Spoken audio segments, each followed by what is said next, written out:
Hello dear student, HB online classes स्वागत है। छत्तीसगढ़ राज्य ओपन स्कूल का कक्षा 10वीं का सेकंड पार्ट वीडियो करने जा रहे हैं हिंदी का।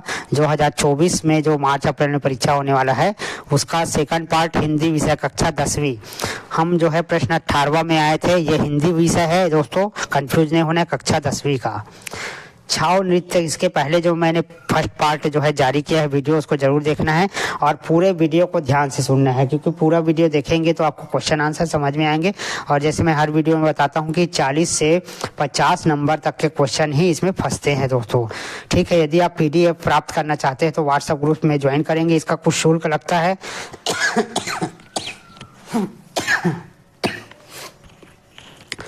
तो यदि आपको PDF चाहिए तो आप व्हाट्सएप ग्रुप से ज्वाइन करिए। छाव नृत्य की 4 विशेषताएं निम्नलिखित है। इसमें पौराणिक कथाओं को आधार मानकर नृत्य किया जाता है। नर्तकों के मुंह पर कथा पात्रों के अनुरूप मुखौटे लगे होते हैं। ताल और लय के साथ अभिनय इस नृत्य की विशेषता है। प्रमुख नर्तक अंगद महतो है। श्री कृष्ण एवं सुदामा की मित्रता के बारे में आप क्या जानते हैं? कृष्ण और सुदामा परम मित्र थे। वह एक ही आश्रम में रहकर एक ही गुरु से शिक्षा प्राप्त किए थे। कृष्ण द्वारिका के राजा बन गए और सुदामा दरिद्र ब्राह्मण थे। जब सुदामा कृष्ण से मिलने आए तो कृष्ण ने अपनी मित्रता का निर्वहन करते हुए सुदामा की दरिद्रता को दूर कर दिया।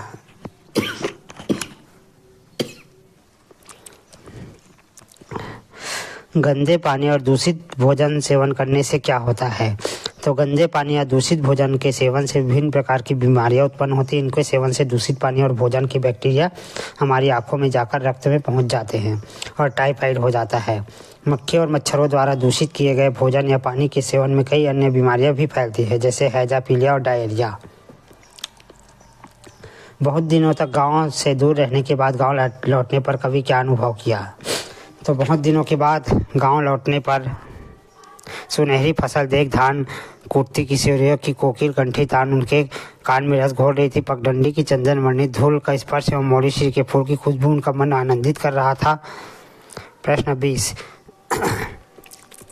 बीती विभावरी जागरी कविता का केंद्रीय भाव स्पष्ट कीजिए। इस कविता में एक सखी अपने दूसरे सखी को संबोधित करते हुए कह रही है कि प्रकृति अपने समस्त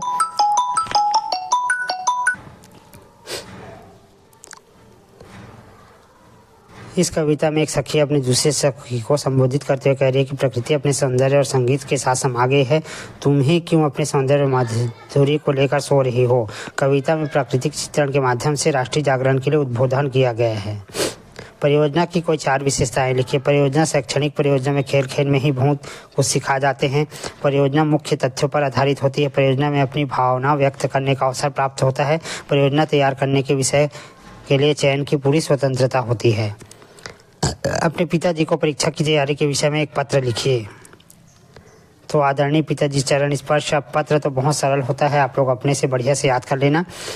मैं यहाँ पर पूर्ण स्वस्थ और प्रसन्न हूँ। आशा करता हूँ कि ईश्वर की कृपा से आप भी प्रसन्न होंगे। मेरी वार्षिक परीक्षा अगले महीने होने वाली सभी विषय की तैयारी मैंने कर ली है। मेरे पास सामाजिक अध्ययन और विज्ञान की अच्छी पुस्तकें नहीं हैं, जिसके कारण इसकी तैयारी अच्छे से नहीं हो पाया है।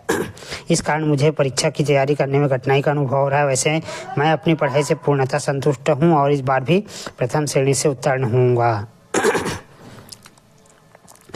स्वास्थ्य अधिकारी नगर निगम राजनांदगांव को एक पत्र लिखे जिसमें गंदगी की समस्या की ओर ध्यान दिया गया हो।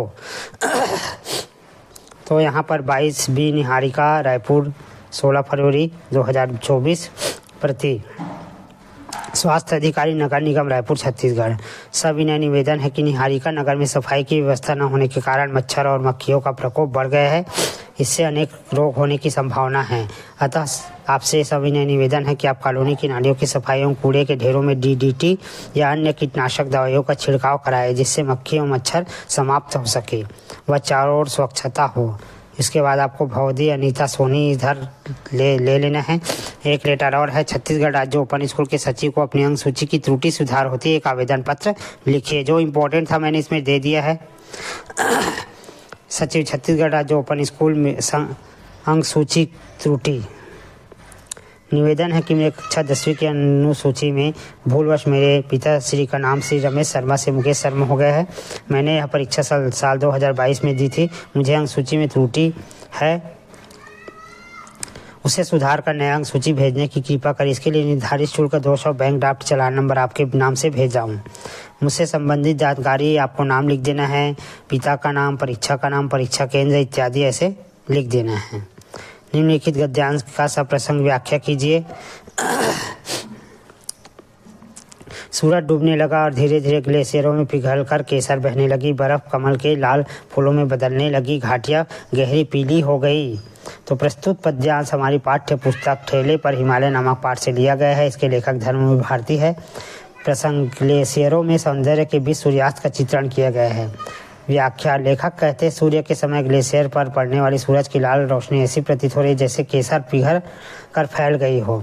चारों तरफ फैली श्वेत बर्फ के फूल के समान दिखाई देने लगी है। घाटियों का रंग भी सूर्यास्त में गहरा पीला दिखाई देने लगा है।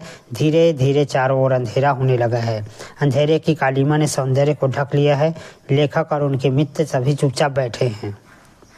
सुमित्रा पेट पालने के लिए दूसरे के खेतों और घरों में काम करने लगी थी। बिरादरी के लोग उसे सुनाकर कहते थे, देखो अफसर की माँ जा रही है। तो प्रस्तुत पद्यांश हमारी पाठ्य पुस्तक के सरकारी नामक पाठ से लिया गया है। इसको स्क्रीनशॉट कर लीजिए दोस्तों, इसको आप लोग पढ़िएगा, सरल है। प्रश्न 23, निम्नलिखित में से किसी एक पद्यांश की व्याख्या कीजिए। असुवन जल सींची सींची प्रेम बोए बेली बोई, अब तो बेल फैल गई आनंद फल होई, दूध की मथनियाँ बड़े प्रेम से बिलोई। तो संदर्भ, प्रस्तुत पद्यांश मीरा के पद से उद्धृत किया गया। इसके रचयिता मीराबाई है। इस पद में मीराबाई का कृष्ण के प्रति भक्ति का वर्णन किया है।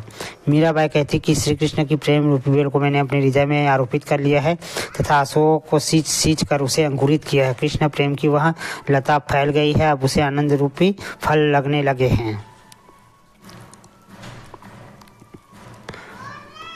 एक और है, क्षितिज अटारी गहराई दामिनी दमक क्षमा करो, गांठ खुल गई अब धर्म की बांधे टूट झरझर मिलन के असर ढरके। तो प्रस्तुत पंक्तियां हिंदी लोक गीत परंपरा के सर्वश्रेष्ठ कवि सर्वेश्वर दयाल सक्सेना द्वारा रचित में गाये काव्य से उद्धृत किया गया है। पति पत्नी के मिलन का सौंदर्य चित्रण किया गया है। इसके बाद है 24, निम्नलिखित पठित गद्यांश को पढ़कर नीचे दिए गए प्रश्नों के उत्तर लिखिए। ये नवबोध गाइड का है दोस्तों। नवबोध गाइड में मिल जाएगा आपको। ज्ञान की प्राप्ति के लिए केवल एक ही मार्ग है और वह है एकाग्रता। मन की एकाग्रता ही शिक्षा का संपूर्ण सार है। ज्ञानार्जन के लिए मनुष्य से लेकर योगी तक को इस मार्ग को अपनाना पड़ा। तो इसके बाद पाठ का नाम रखना है। शीर्षक का नाम होगा एकाग्रता। दूसरा है ज्ञान की प्राप्ति के लिए एकमात्र मार्ग क्या है। इसको आप लोग बना सकते हैं, पढ़कर तो आंसर लिखना है। निम्नलिखित किस में से किसी एक का निबंध लिखिए। जीवन में खेलों का महत्व, स्वच्छता अभियान और विज्ञान की चमत्कार, ये तीनों इम्पोर्टेंट है दोस्तों। ये हर साल आता है परीक्षा में। तो जीवन में खेलों का महत्व, इसको स्क्रीनशॉट कर लीजिए क्योंकि पढ़ने से लंबा समय जाएगा। खेल के बारे में लिखना है आपको। खेल का महत्व, आप कोई भी खेल के बारे में लिख सकते हैं। क्रिकेट है, फुटबॉल है ना, कबड्डी है, खो खो है। ये इसमें से आप जो है खेल के बारे में वर्णन कर सकते हैं। खेल का दैनिक जीवन में बहुत महत्व होता है। इससे हमारा शरीर हष्ट पुष्ट होता है ना। एक प्रकार से एक्सरसाइज है, व्यायाम हो जाता है। खेल से मनोमस्तिष्क अच्छा लगता है, शारीरिक अवस्था अच्छा लगता है, दिन भर फुर्तीला रहता है शरीर। इसके बाद है स्वच्छता अभियान। गाइड में दिया हुआ है, मैं सिर्फ नमूने के लिए आपको दिखा रहा हूँ। प्रस्तावना, स्वच्छता के बारे में लिखना है। स्वच्छता अभियान के बारे में, स्वच्छता भारत का उद्देश्य क्या क्या है उसको लिखना है। इसके बाद आता है विज्ञान का चमत्कार। विज्ञान का चमत्कार को तो आप लिख ही सकते हैं, एक बार पढ़ोगे तो याद हो जाएगा। तो इस प्रकार हिंदी का जो है सेकंड पार्ट जो है कंप्लीट होता है। इसके बाद आप लोगों को और भी विषय, अर्थशास्त्र, व्यवसाय है ना, ये सभी का भी मिलेगा दोस्तों। धन्यवाद।